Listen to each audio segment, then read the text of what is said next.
Okay. Hi, everyone. Welcome to Good Enough Today, the podcast where we share stories from people who are showing up authentically every day in their spaces, even when life gets messy. I'm your host, Cheremma Lee, and today my guest is Sharonda Robinson, a community leader, an entrepreneur, a communications expert, a philanthropist, a mother, and if I shall say so myself, an amazing person. Sharonda. Keep going. Thank you so much for being here. Welcome to Good Enough Today. Thank you. Thank you for having me. This is exciting. I know. I'm so happy to see you and to be in the same space as you.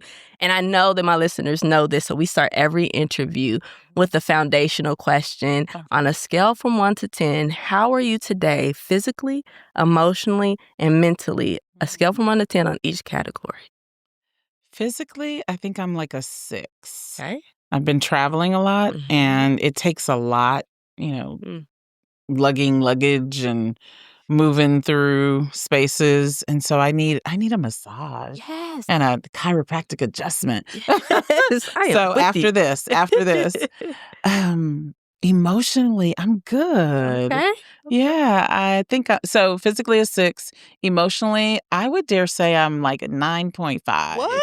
Yeah, I'm loving that. and there's a whole practice around that. Oh, I'm gonna ask you about it. Don't you worry. And then mentally, so I think mentally there's a lot of transition happening for me, and so I try not to get too wrapped around the axle about it or too concerned, but it does, like, my mind is always going, y'all. Like, seriously, I don't know if anybody else is like, my mind does not stop. And so I think mentally I'm probably a 7.5. Okay, Yeah. you know what? Those numbers are pretty good. I always tell Okay. people, if I hear you say a 5, I need to inquire a little bit. What's Yes. going on with the 5? And are we trending up or are we trending down, Yes, right? yeah. And so before we get into how you keep your emotional state at such a high level, what is bringing you strength right now? I have an amazing group of girlfriends. And last night we actually celebrated together. This group came together organically, but also accidentally, as a group of women. And we celebrated 2 years of showing up for each other and being there for one another last night. And so I was reading the text thread this morning, and I was trying not to cry because, my makeup this morning, and it felt so good. So just having a group of people that can support, and not in overt ways, but just a smile, like a text, a meme, showing up for each other at our events and the things that we do. So That's interesting. That's interesting. I'm going to ask a question about that because I think that, especially for me, I discount how impactful the people around you can be. And I don't know if it's because I'm an introvert or because I'm like, I do not like people, right? I actually do like people, but just in small doses, right? And so how did you come to know that having these people around you is something that actually gives you strength and helps you to move forward? I know that there are a lot of people who have a deeper knowledge of this than I do, and are able to explain it better. My body knows. Okay. Like, when I'm around people that are good for me, my body sends me a signal. I'm relaxed. I'm happier. Like, my body just responds differently. When I'm around people who we're not on the same wavelength, or, there's friction or conflict, then, like, literally, I was on a call this week. I had a headache. Like, 4 minutes in, I was like, oh my goodness. And I was feeling fine before, and it was a tough conversation. But I think that listening to your body will signal to you, like, how you're experiencing other people. And that's interesting because I heard someone say before that your body will let you know before your mind knows. Yeah. And I feel like I probably discount how much my body's telling me, and you just keep kind of pushing through. So when did you learn to, like, hey, I need to listen to this? This week? I don't know. I mean, Okay. I think So my belief is that we are spiritual beings having a human experience. And so we have this electromagnetic system, right, that gives us signals. It processes food. It manages hormones. Like, this is an amazing, amazing system. And so why wouldn't it support us in terms of what we choose to do in our lives? Why wouldn't it also signal? I get a signal when I'm hungry. I get a signal when I'm tired. Like, my body tells me. True. So why wouldn't it also give me information about how I'm navigating through life? Yeah. I wonder if, like, when we're younger, we learn to turn that off. Yeah. Because I feel like kids know, right? And they just let you know all out. And sometimes they are so rude. Yes. They are like, no. Like, I'm done with this. They won't hug you. Yes. Like, you walk up to your family, up to hug the baby, and no, get away from me. Everything about you right now is turning me off.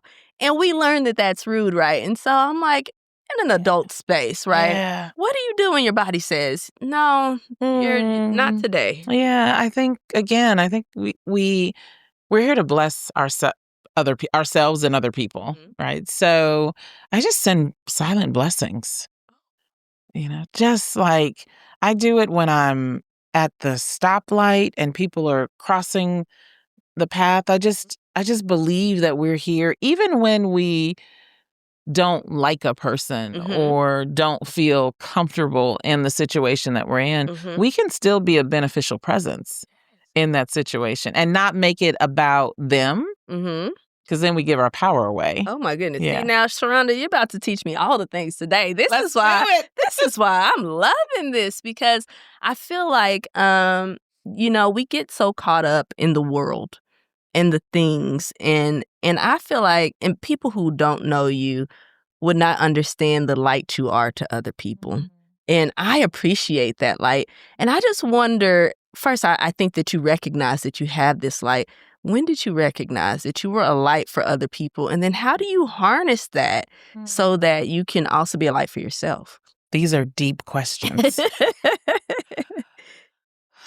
I don't think there was a time that I didn't know. Okay. Right? I think that there were a lot of spaces and places where it wasn't accepted or acceptable. But I don't think there was ever a time when I didn't know that I am a child of God. And I had that nurtured in me through different experiences in my family.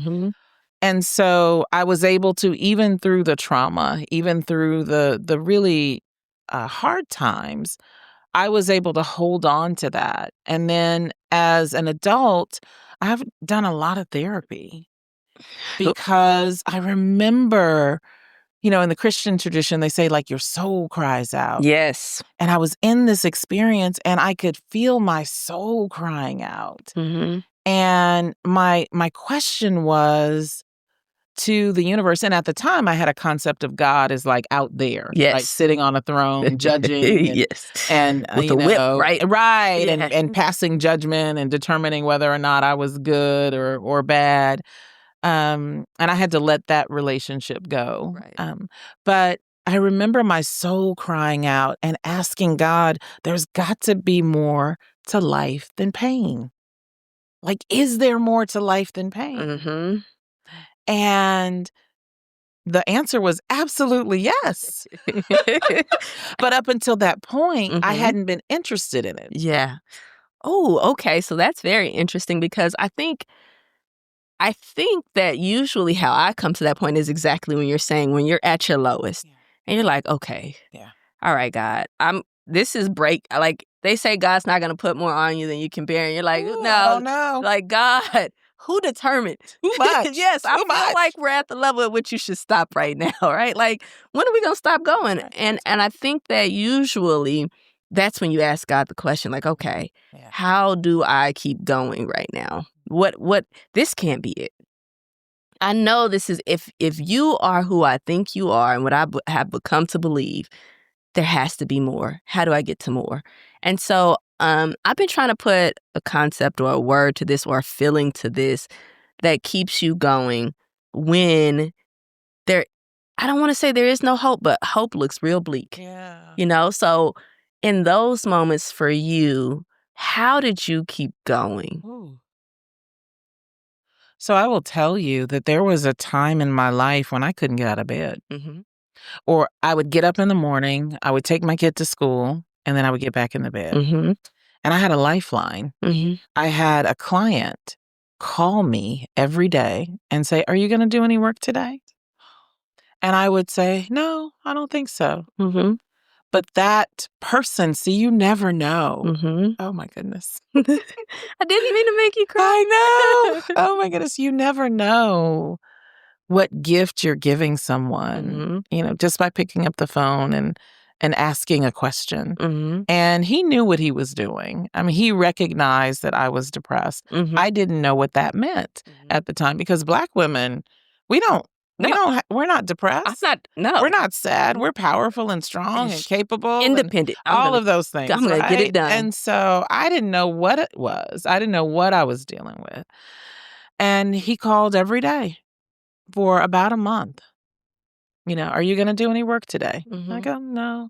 And it gave me a lifeline to there was something else outside of this. And even though I knew that I was deeply troubled, like there was something really, really wrong with me, I didn't have the language. I didn't have the understanding. I didn't have anybody to talk to. Yeah. Right. And so for me, those phone calls represented hope. As I began to do my own internal work and look at my own internal landscape and how I had designed my life up until that point, I began to recognize that laughter is hope, that music is hope, that dance is hope, that being in nature is hope. And that if I couldn't somehow manufacture it in myself, that I could look outside of myself and find it, and then it would remind me of who I am. Oh my goodness. There's so many things in what you've just said. One is finding those small things. Like, I don't know about you, but sometimes it's the smallest things are the only thing that I have to be, I don't want to say have to be grateful because I'm grateful I'm alive. I'm grateful these things. But it's like, you know what? That makes me happy. And one of the things and this is going to sound so crazy, but I like it when my legs are smooth and they touch sheets, right? Or if you know what I mean? If I can't do anything, I'm going to shave my legs and I'm going to get in the bed. That's right. And I'm going to be happy that my legs feel smooth against this sheet. And I feel like sometimes all you have is your legs on the sheet. And I wonder, as you're talking about finding that language, and I'm still working on this to this day, is like finding that language and not feeling so guilty about telling someone, this is where I am. And how did you navigate that space? Well, originally very clumsily, right? And I probably offended a lot of people. Sorry. Because when I was moving through this low self-esteem and low self-worth, I had to create boundaries and perimeters, right? I had to create standards because I didn't know how to speak up for myself. And so coming out the gate, I was like, no, and this. You got to go 100%. Right, I was going hard with it, never again. And then as I started learning and practicing what I was learning, I wanted to teach everybody, right? Unasked. Yes. Right? Unsolicited advice. Oh my gosh, my family will probably tell you this is me every day. Just ridiculous. So I'm so grateful for the people who are still in my life who've had patience with me through all of this. But I think that when you are on a healing journey, right, which is really just remembering your own power, your own truth, journaling is a beautiful way to have those conversations with yourself. I had a coach that I had the awesome opportunity to work with for about 20 years. And she was a leadership coach, she was, but the way that she coached was from spiritual or universal principles. And so what I'm saying to you works for anybody, right? It's not just a one size fit all. It is a one size fit all, actually.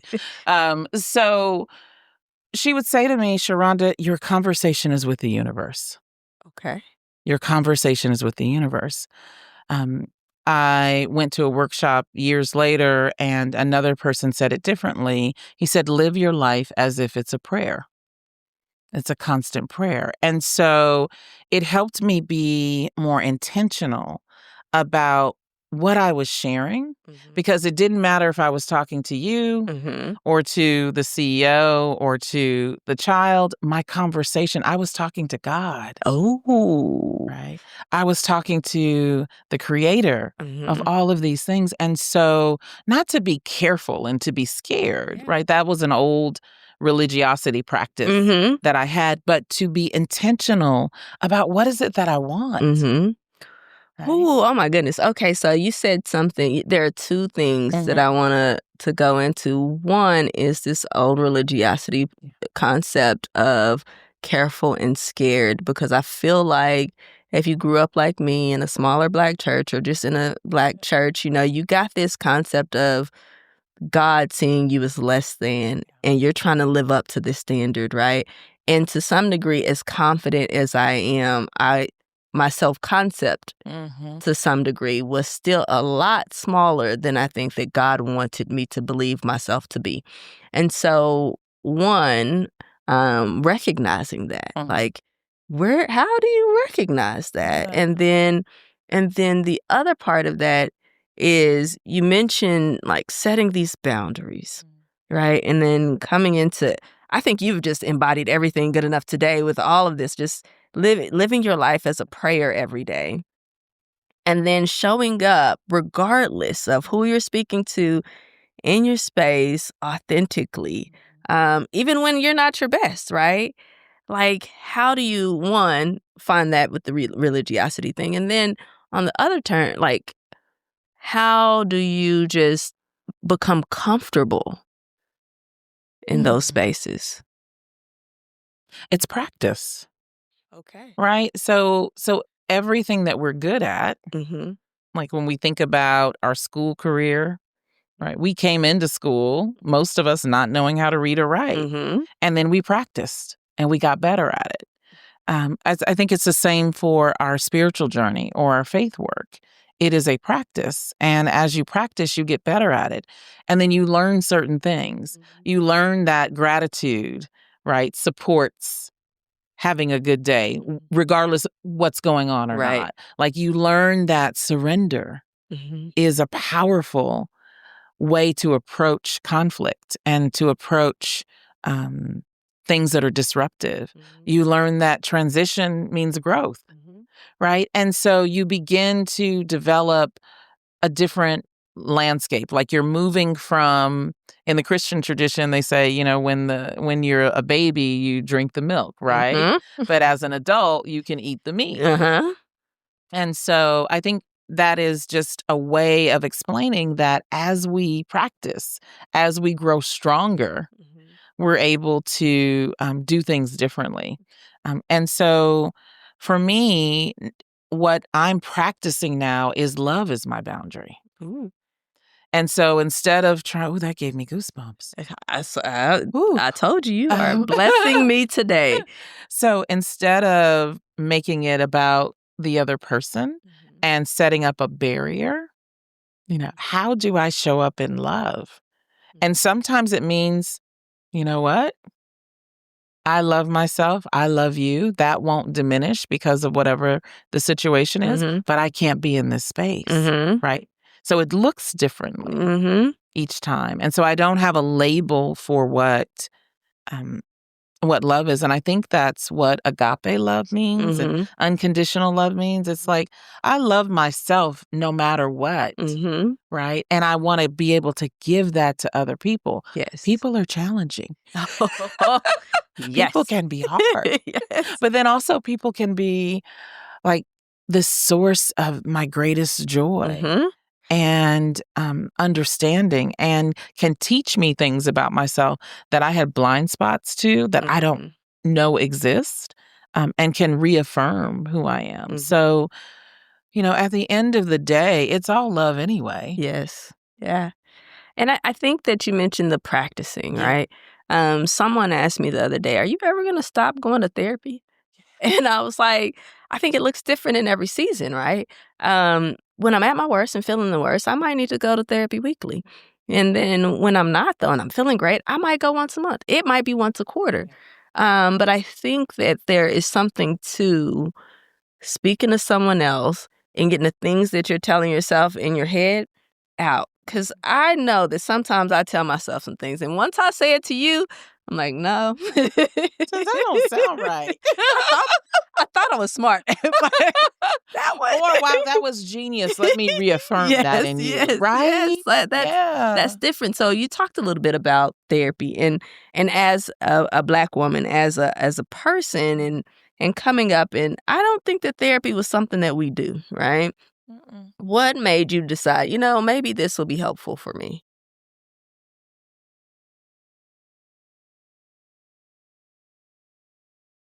Well, when I first got to college, because when I was in my early years, like 4 or 5, like 4 to 13, I was molested, right? And and I told my parents, and they didn't deal with it in the way that made me feel safe, right? That made me feel loved and honored and protected. Yep. As a child. And so I was traumatized by that. And I shaped my identity about myself based on those experiences, right? And even though I had had this really wonderful life and had people around me who loved me, the traumas, and particularly physical sexual traumas, are like in your body. Yes. And so I went to therapy and I started having gynecological problems, right? And it makes sense. Yes. Now I know. Up, right. And I had like a cyst on my ovaries, and I had surgery when I was a freshman in college, and there was a medical doctor at the university who was incredible. And he said, you probably want to go talk to somebody. And I didn't share with him the trauma, but I guess there was something about him that he knew. He was a healing, caring physician. And so I told my mother that I was going to therapy, and no shade on my mother. I get it. Right? Because as a Black woman, we also deal with systems of oppression. Yes. And systems that use our pain to undermine us. And so I understood where she was coming from. It's like, you don't need to go talk to those people. Yes. Because it might impact your academic record. It might impact your, right? Yes. The threat, there was a threat in that. Yes, there is a fear and a genuine concern for your well-being. That's right. That's right. And so it was confusing. I was like, well, my other friends, like, have therapists. They go do therapy. They talk about it openly, but I can't. So I struggled with that for a while until I hit a point where I was in the bed and I couldn't get out of bed. Yeah. And I started reading self-help books. I started studying. I started taking workshops. I was like a sponge. Yeah. And, and then I did therapy straight for 7 years. Yeah. Like every other week. And it was one of the most empowering experiences because I got to make connections. I got to see, oh, this belief, this habit, this pattern results in this. And so it was a study of myself. And another one of my coaches says that the content of your life is the curriculum of your life. Yes. And so now I understand that those childhood experiences that were traumatic were here to serve me. Right? Oh, that's so interesting because I tried to, you hear like, this is a lesson for you to and I'm always like, keep this lesson. I keep it. No more.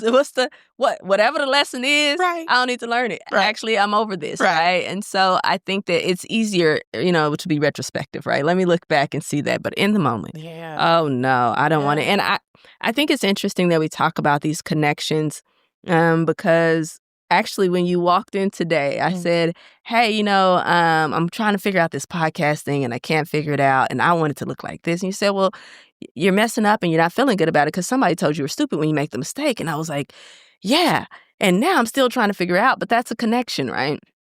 It is a connection to, or as I talk about shining my light. And when I was in elementary school, one of my teachers said, hey, you know what? You're really smart. You're winning all these awards. How about you give this award to one of these other people? And so what I put together, and I just realized this like this year sometime. So good. What I put together was that me being smart and being better than other people was a bad thing, and that I needed to try to make other people shine. That's right. Instead of allowing myself to shine, because that's what I should do to be a good person. Mm-hmm. And I did not recognize it. This whole time I'm like, deep, Cheremma. Listen, Good. I'm over here like, I just want to be in the background, right? I just want to be in the background. And I was like, but what if that's not what God wants me to do? And I've been living my life in this way because of this. So when we talk about making these connections, right? I don't think that people who aren't doing the work understand how powerful those connections can be. And so when you think about connections, and are you able to make them better or quicker now? Yeah. I know I know that I'm an infinite being, like created in the image and likeness of love. And so I'm not arrogant in the way that I was as I started on my journey, where I was like, I know myself and I know what girl, please. Right? Like stuff would come at me and be like, whoa, I didn't know that.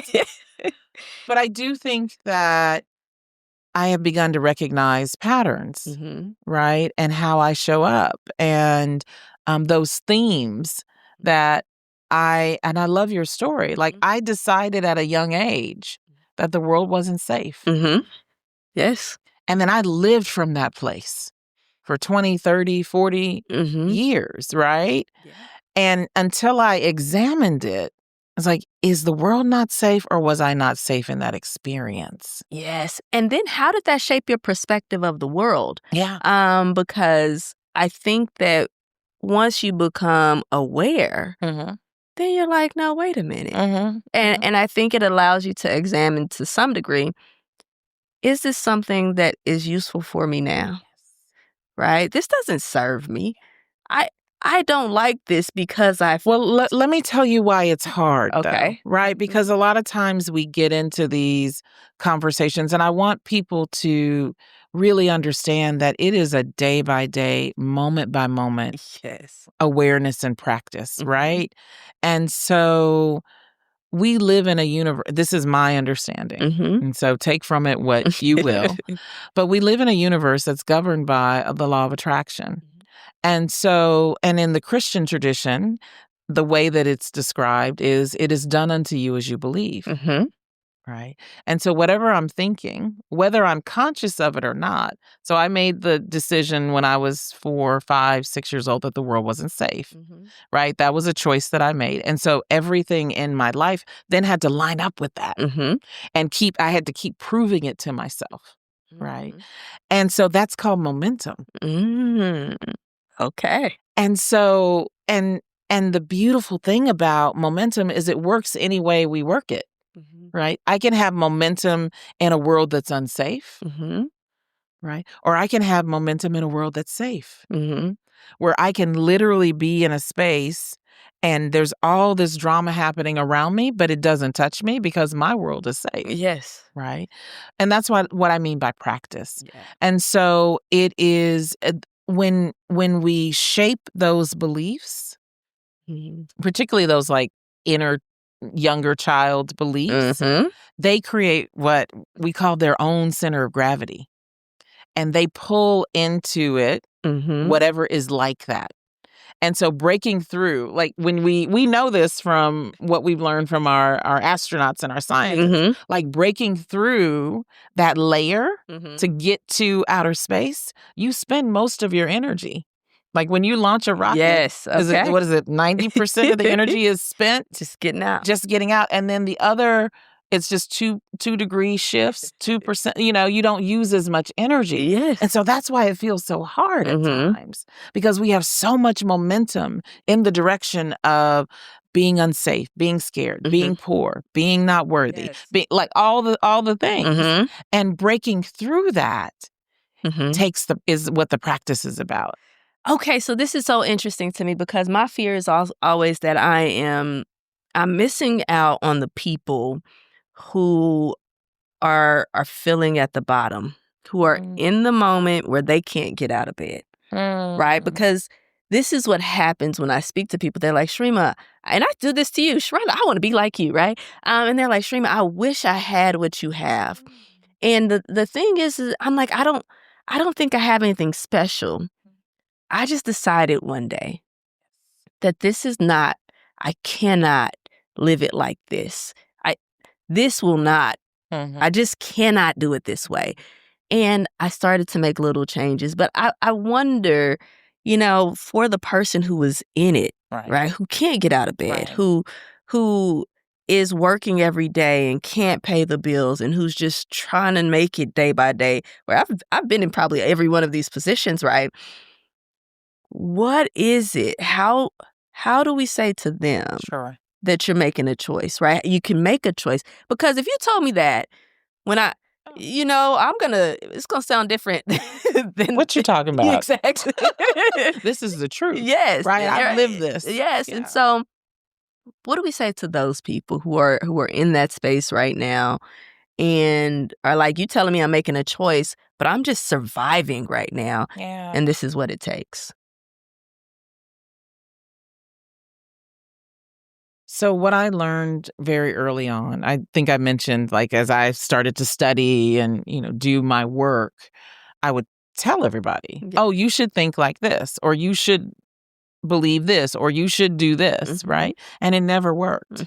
It would just piss people off. Yes. Because they're not there yet. They're not ready to receive. And so I had to reposition myself in terms of what I was here to do and how I was going to show up in other people's lives. Oh. And now I wait for the question. Ooh. Because I know when there's a question, there's an opening. Right. And so in the meantime, like until the question happens, I am studying, I'm learning, I'm growing, I'm doing all the things that I need to so I can be ready for the question. Yeah. Instead of trying to make them ready for the change. Yeah, because it's that it's disruptive. Like they're not there yet. So what you can do is pray. What you can do is send blessings. What you can do is visualize and imagine them at their best, right? Because we're always communicating. We're always sending the vibration. Like if I came in here with a bad attitude, you would know it before I open my mouth because that's the vibe I'm in. And we pick up on it. We feed off of that. And so you don't necessarily have to go around and spread your light and make sure everybody knows this is the way to do it because that might not be the way for them. But you can pray for them. I like that because I tell people to control what you can control, but then I feel bad when I can't actually be helpful. Yeah. Like, what do you need? I know this, I know that resource, I know this.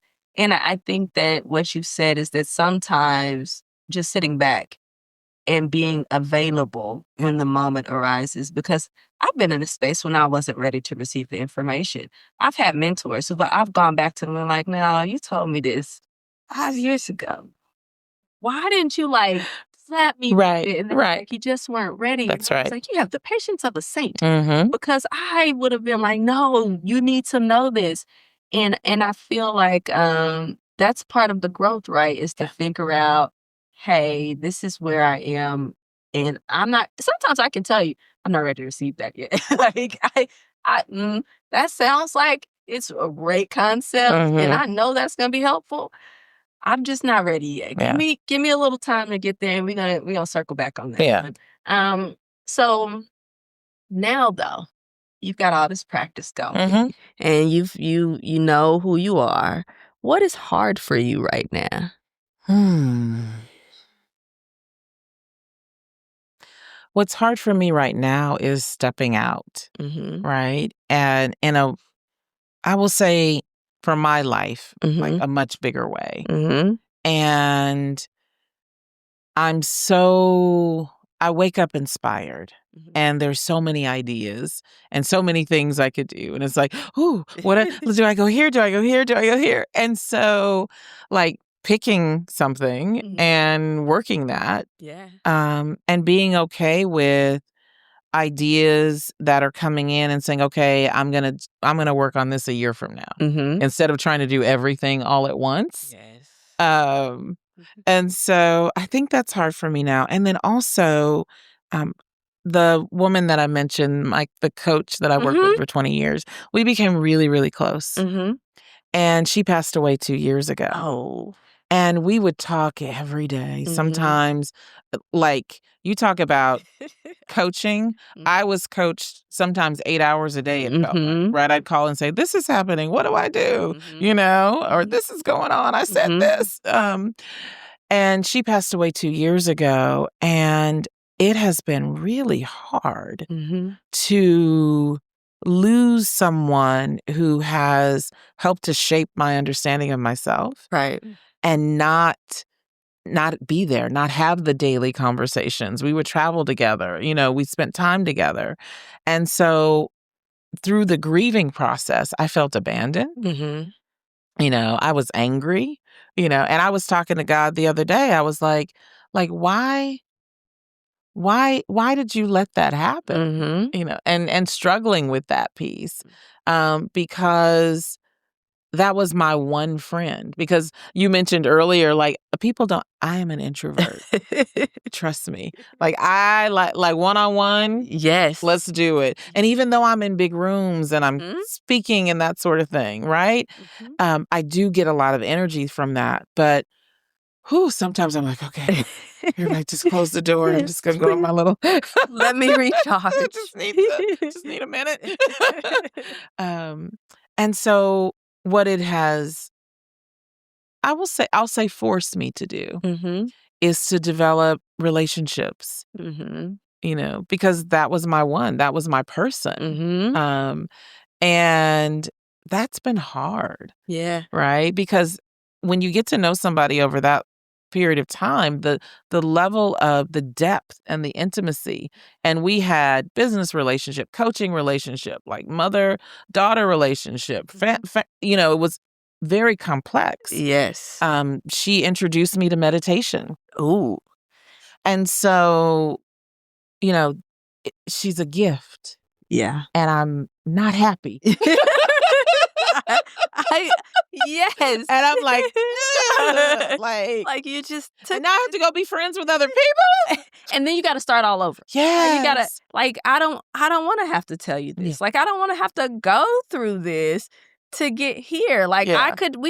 If with the conversation with her, you would start, at minute 15 already, because you don't have to give her the filler. You can be like, you know what I did today? And she's like, oh, because you, okay. She could hear it in my voice when we got on the phone. And it's like, okay, you're tripping a little bit today, And so she didn't have to go. You didn't have to go into all the other stuff. Right. So building these new relationships, oh my gosh, it's hard. And how?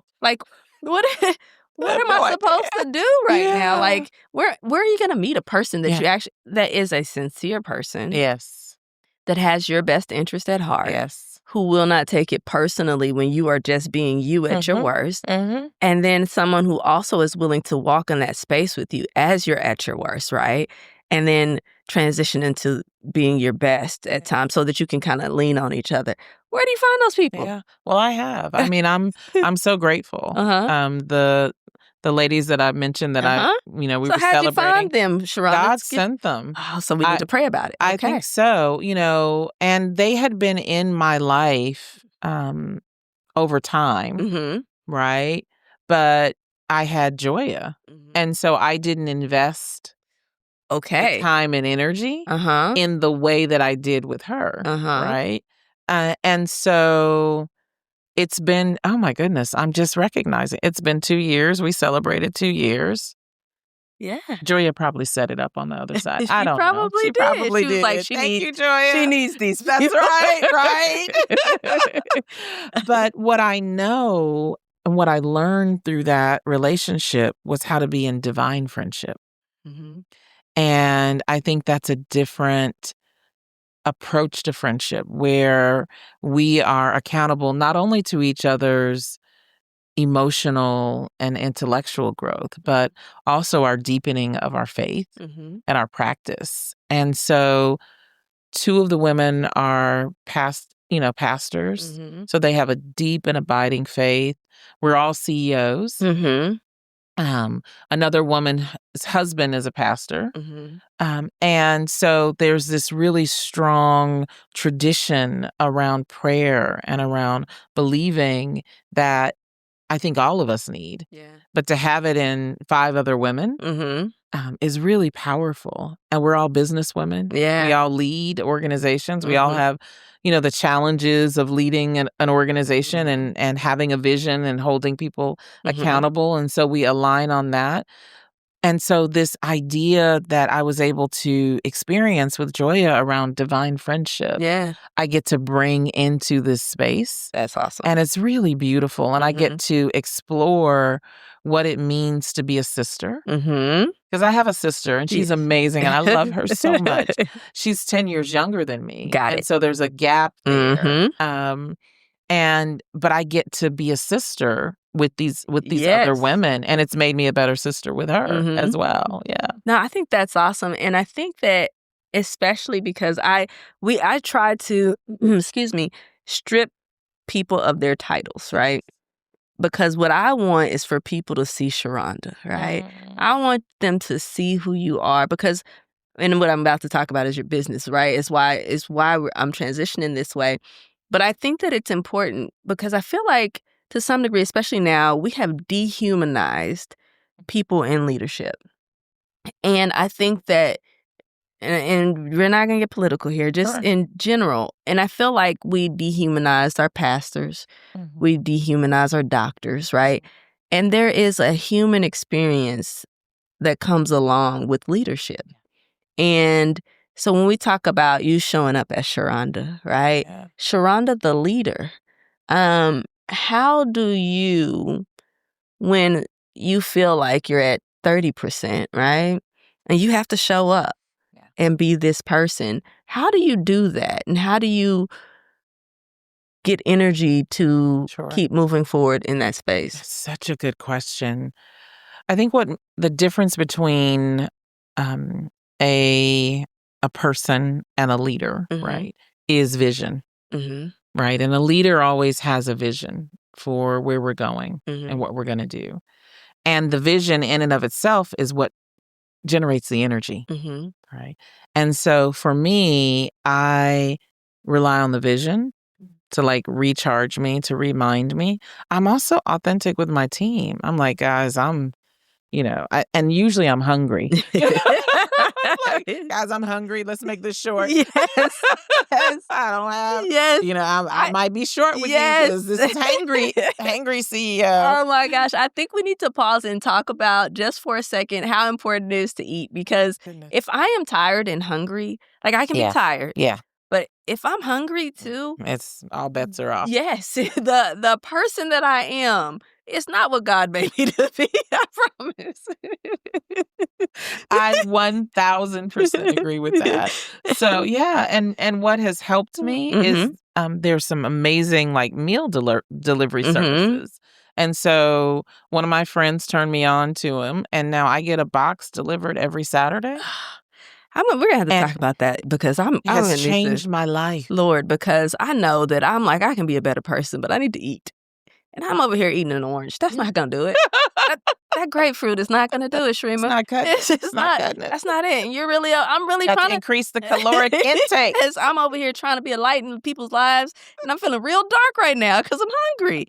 And so, yeah, hangry is a thing. It is a real thing. So everybody eat food. That's right. Make sure you're eating and giving your body nutrients. Okay, so I'm sorry. Back to you with your team and showing up authentically. And you were saying that you show up and you tell them, hey, right now this is where I'm at, and let's do that. How does that? I feel like that makes your team personize you or humanize you a little. Right. Well, we moved from expectation to agreement. Ooh, okay. A couple of years ago, because I recognize that a lot of times in organizations, and it's deeply embedded in the culture, and you'll hear people say that, well, you're working here, I expect you to know this, or I expect you to be able to do this, or I expect that, right?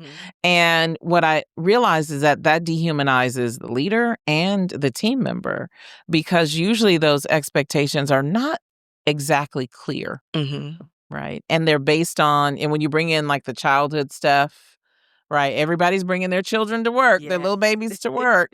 And so it just gets really confusing, and it can be tough for people. And I believe that work is sacred.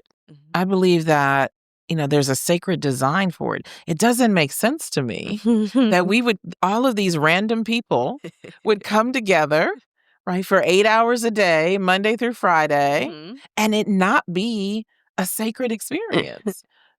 And so I think we're real open in my organization about like where we are and how we're feeling about things. We have a practice called Connection Before Content. Okay. Where we spend time connecting.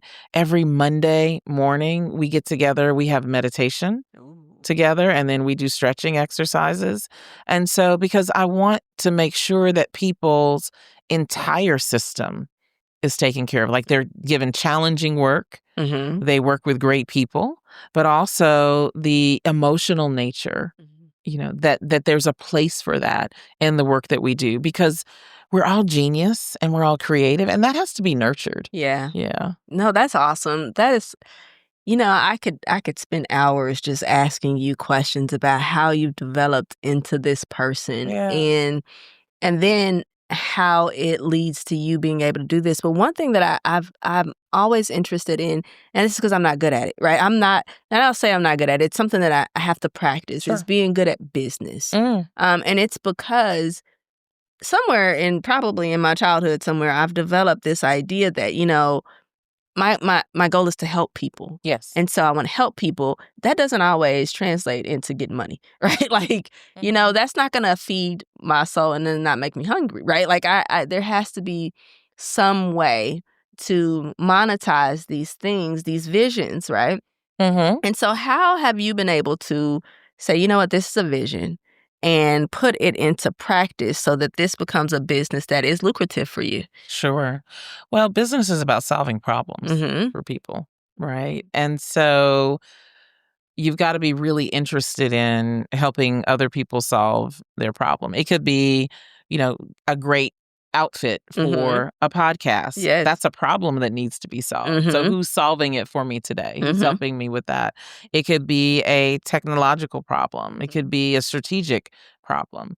And so I think that's the first thing. I also know that a lot of times when we think about business, we're told, do what you love, follow your passion. Yes. No, honey, go make some money. Yes. You don't have to love it. But the resources that are generated and the relationships that, come as a result of that can feed that other part. Yeah. Right. So I don't believe that it has to be, I think that's an old model, if you will. But you want to identify problems you really like to solve for people who have money. That's my problem right there. Let's just break it down right here, Sharonda. I'm solving the problems for the people that don't have the money, right? Yeah, well, stop. Stop it. That's let that be your gift to the world. And that's where I'm like, but I feel guilty. I feel guilty because you don't feel worthy. Yes, that's where. Stop it. Well, thank you, Sharonda. And It's now we've just that solved easy. it. Stop it. We have solved that problem for me. We're going to have to receive that. Well, but it goes back to what I said earlier, right? Like there's some momentum behind that. Yeah. And so it's not about undoing that. It's about creating a new vision for yourself. Yeah. And who is Cheremma? Yes. Worthy. Right. And right. Who is Cheremma? Wealthy. Right. See, your soul, your God, your divinity already knows those answers. But if you keep telling yourself, I don't know how to make money, I feel guilty, right? If you keep playing that tape, then those answers, you're not listening. Okay, so now we got a real time. We got a real time transformation here because it's a real thing. And I've had a friend say, "What is it with you and money? Like, what is it with you and money?" Because I'm like, I have actively put myself in positions where I'm like, okay, I'll have to just build it back up again. Like I will. But don't you work at a bank? Hey, listen, Sharonda. Aren't you surrounded by money? Oh, yes, absolutely. Okay. All right, yes. so you're halfway there. And so I think that part of that was when I started working for a bank, I said, you know what? I kind of knew that I have this relationship, right? Okay. And I was like, what I'm going to learn from these people. This is going to be good, y'all. Keep watching. What I'm going to learn from these people is, one, how they make money, right? And then what is that attitude around money? And so that they can, because in my mind, if you have a lot of money, you're a bad person. Yes. Right. And I don't mean it as in like a mean person, right? I mean it as in like you think you're too good for people, you act like this. And what I have learned from these very wealthy people that I've been around is that's not true at all. But I think that when I grew up, the people who had money acted like that. And as I think about it, my parents are really good at putting us in spaces. And I don't know why I got the concept that people who had money acted like this, because the people that they put me around did not act like that. They have been some of the most helpful people. If I called and did this. Yeah. So what I hear when you say that, and this is going to be helpful to so many people. Absolutely. Because like we have these notions and we don't even know where we got it from. It's in the ether. Okay. Right. There's this line of thinking that the love of, money is the root of all evil. Yes. Right? That's just out there. And somehow we soak it up. We pick it up and we just go, oh, okay, yeah, that makes sense, right? And we didn't not agree to it because we didn't have a filter. Yeah. Like, as we're growing up, we don't have the ability to choose, like, I'm not letting that in because that's how we learn it. We just take it all in. We absorb it. We absolutely absorb it. And also, I would say, as a Black person, right, there is a fear of money because in this world, in this country, anytime Black people got ahead, we were massacred. We were murdered. Yes. Right? And there's also a narrative that when you have money, you think you're too good. Yes. For somebody else. Yes. And so we don't want to die. Right? Yes. Yes. Real talk. Absolutely. We don't want to alienate ourselves from the people that we love. And we don't want to be bad. Yes. Yeah. So no, you can't make any money. Yes. In that way. Absolutely. This is so good. Yeah. And so instead of trying to change all that or fight against it, you just say, okay, who am I wealthy? Who am I happy? Who am I abundant? And you begin to define that picture for yourself. And then when those feelings and those thoughts and those old stories and those old narratives come up, now you have a counter narrative. You have a counter story, and a positive thought is more powerful than a negative thought. That's amazing because and to be fair to myself, so I can say this, is that I have been actively working on this. So this is one of those things where I can't remember the book, and this is gonna be horrible for me to quote it and not know. You guys will learn that I quote things improperly sometimes. Go for it. But there is this abundant success and love every day. Is that the Big Leap? It is the big. Yeah. See, this is why we need people like Sharonda, because there are people like Cheremma who will say, and you know that it's I studied a success. with Gay Hendricks. Oh, okay. See, this is why. This is why we are. He's magnificent. Yeah. And I think, it's the ultimate success mantra, right? And I think that there is something to this, is telling yourself, right, that I expand in abundant success and love every day, and as I inspire others to do the same, right? And so That's so good. I am actively working on Yep. this because there are two parts to this, right? One, I know that if I keep living small, I'm not going to live out the purpose that God expects me to live out, right? And I would be doing a disservice to myself and to God if I didn't try. And that's just me. But you don't have to try Mhm. to serve God, right? This is true. Yeah, like I think we then make it work. And there is also in the Christian tradition, like speaking of quoting it wrong, I'm going to get this wrong, but like the lilies of the field and the sparrows, don't worry. Yes. Yes, they're just out here living their purpose. That's right. And so the vision that you create for yourself is what informs what abundance looks like to you. And it's going to be different for everyone. And okay, so this is interesting because I'm trying to respect your time here, so I'm Sure. gonna let you go. But I think it's interesting because I feel like sometimes we think that the vision is so far off, right? That can't be true for me because the process is the part that we don't like, right? And so, but I think there's importance in seeing the vision and just knowing and believing it to be true. Well, and in the Big Leap, right? Gay Hendricks talks about 5 minutes a day in your zone of genius. Yes. And so you don't have to believe the vision 24 hours a day. You can just believe it for 1 minute. And then next week, believe it for 2 minutes. And then the following week, believe it for 3 minutes. And then the following week, believe it for 4 minutes. And law of attraction, universe, momentum, right? It then begins to manifest in your life. And it may manifest as someone taking you out to lunch. It may manifest in a promotion. It may manifest in an inheritance check, right? It may manifest in whatever, like, a discount of some sort. It will begin to manifest in different ways. And often what we don't do is we don't celebrate the small manifestation, right? And in order to charge that and bring that momentum. And so, the vision may be quote unquote out there, but it is happening now. And when we're listening, when we're alert, when we're aware, then we recognize it and we go, oh yes, right? Like this podcast for me, I'm like, oh yes, it's happening for me, right? I'm on a podcast. Like my voice is out there. People are going to see this that I will never meet. Yes. But I get to connect with, right? And I get to serve in that way. And so celebrate that. Celebrate the small things, and hold that vision for 5 minutes a day. You will be amazed at how quickly. That is amazing. That is amazing because I think that, like I said, especially when you're in the lowest parts of your life and you feel like there is no hope, I think that is the hope, right? That it's going to be better, right? I can see it. I can feel it. And I'm going to ask you 2 questions and then we're going to exit. The first question is, what does good enough mean for you right now?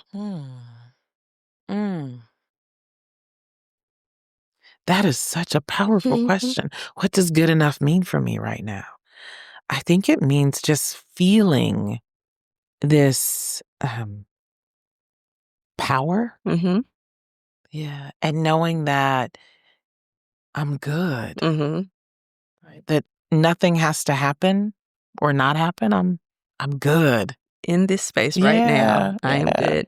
Okay. And then if you were to talk to the person who's at their lowest point right now, what would you say to them?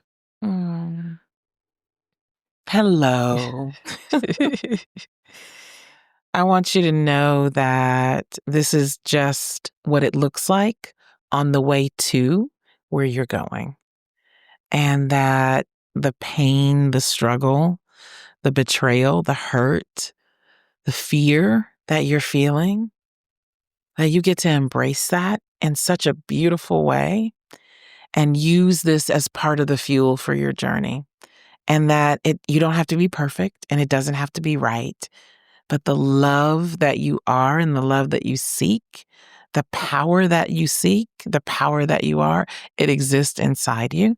And so just take it in, take a deep breath. And just feel and know that. And I love you. And see, this is why. This is why I love Sharonda, because her light is amazing. I hope that you know, I think you do, but every time I am with you, your light shines brighter. And I feel like it is a blessing to me and the people around you. So I want to thank you for coming and spending time with me today, and not only blessing me, but being willing to bless other people with your gifts, because I think it's so important in this world. And I appreciate it sincerely from the bottom of my heart. And I think that our listeners would love to connect with you in some ways. How could they connect with you in the future? Thank you for having me. This has been wonderful.